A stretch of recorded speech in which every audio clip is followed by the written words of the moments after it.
Overwatch is an incredible game. Its distinctive characters, art style, varied gameplay, and focus on teamwork make it one of my favorite games of all time. However, it seems as though there is an enormous elephant in the room that is on everyone's mind, but it's not often addressed. This problem being that DPS characters are objectively more enjoyable to play than tanks or healers by a huge margin. When in the hero select screen, you will never find yourself needing to play a DPS hero in hundreds of hours of Overwatch if you simply let everyone else pick first. In fact, people who consider themselves flex players are ultimately just support and tank mains, if we want to be honest with ourselves. I've briefly talked about this problem in the past and identified several distinct causes of why DPS roles are more enjoyable. The first being the variety of heroes that are able to be played. Overwatch currently has roughly 2/3 of its roster comprising of effective DPS roles, with a playstyle that is able to suit nearly all types of players. This would be perfectly okay if it was more effective to have 4 DPS on your team, as opposed to the 2 DPS, 2 tank and 2 healer composition that has more or less dominated the game since launch. However, having a comparatively small roster of tanks and healers means that the picks in these categories often feel forced, as opposed to chosen.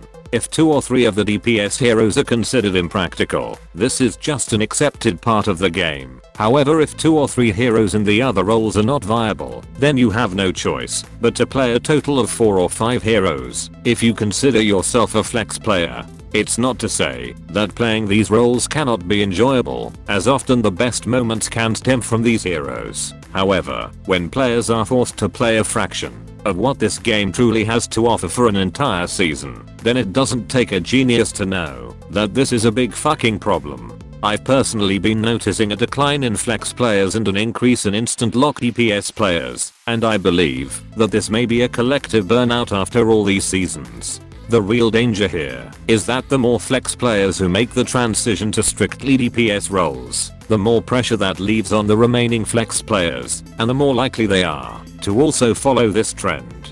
If toxicity is the main reason for people not playing Overwatch, then this can quickly become an incredibly destructive cycle.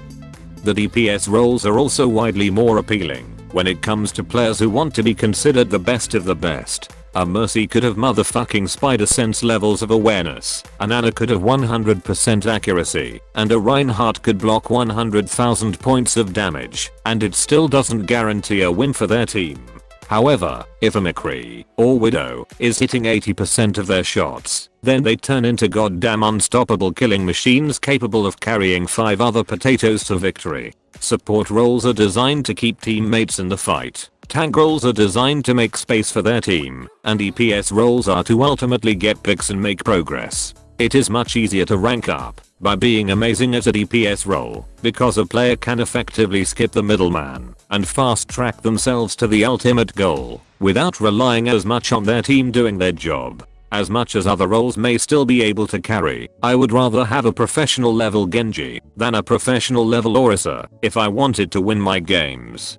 Since the very first day of the Overwatch launch, support and tank players have always had a deep underlying animosity for DPS players. It may only amount to slight passive-aggressive comments every 100 matches, but it's always a looming thought. After all, in their mind, they have sacrificed playing a more enjoyable role for the good of their team. However, what we need to understand is that we can hardly blame the people who only play DPS roles. After all, they are simply doing what 90% of other players wish they were able to do. To cast away all ties to being seen as an inflexible person and just play the heroes that they genuinely want to play. However, flexible players know better than anyone that the strength of their team's cohesion and relationship with each other can be just as important as raw skill. The first team that tilts will always be the team to lose, and if your side is walking out of the spawn room with 4 or more players on a DPS role, then you've already failed as a team. Even Blizzard themselves indirectly acknowledge that damage dealers are more fun. When watching professional matches, DPS players are spectated more than other roles by a huge margin, which ultimately makes sense. Players don't want to watch Reinhardt holding right click, Mercy holding left click, and Lucio simply existing. They want to see Taimu pop heads on Widowmaker, Seagull use his Dragon Blade, and IDDQD nail 12 critical hits in a row on McCree. There is simply more glory to be had in these roles, which was even demonstrated in the Reinhardt cinematic, when he kept charging ahead without anyone else. We as players are collectively addicted to gameplay loops that feel good. Healing teammates or shielding them from incoming danger is a good start. However, this doesn't compare to the satisfaction that comes with every high-pitched sound that players receive with every elimination. A DPS role is a goddamn dopamine factory. Our emotions are dictated by chemicals in our brain, and at a primal level we all want to feel that kind of excitement. It also doesn't help that DPS heroes are so much fucking cooler than the other roles. I mean, a cyborg ninja, space cowboy, brooding bowmaster, and genetically enhanced super soldier will always be better than an old Egyptian lady, an obese man with a hook, a robot cow, and a monkey with a tickle gun.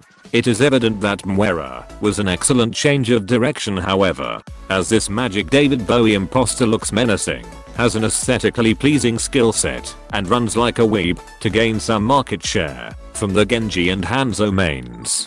At this stage, it is a very difficult issue to address from the developers. If heroes keep getting released at this rate, assuming they do not work on a single DPS hero, it will take them just short of 5.5 years for tanks and supports to match the current amount of damage dealers. However, I believe that simply taking another approach to designing these heroes may lead to changes that could reinvigorate the roles that seem to have been initially overlooked.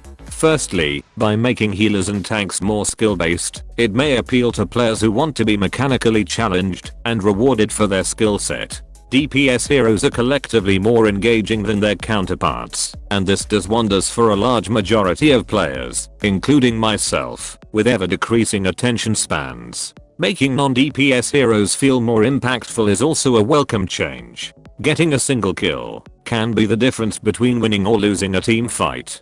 Kills are easily identifiable as high impact plays recognizable by the whole team. However, blocking lethal damage or providing clutch heals for a teammate often goes completely unnoticed, even when it effectively has the same level of impact. It would be an excellent addition to have a player's saved count in the medal category, which can be obtained by stunning or killing players at the right time, healing teammates through large amounts of damage, and blocking shots that would otherwise kill a teammate.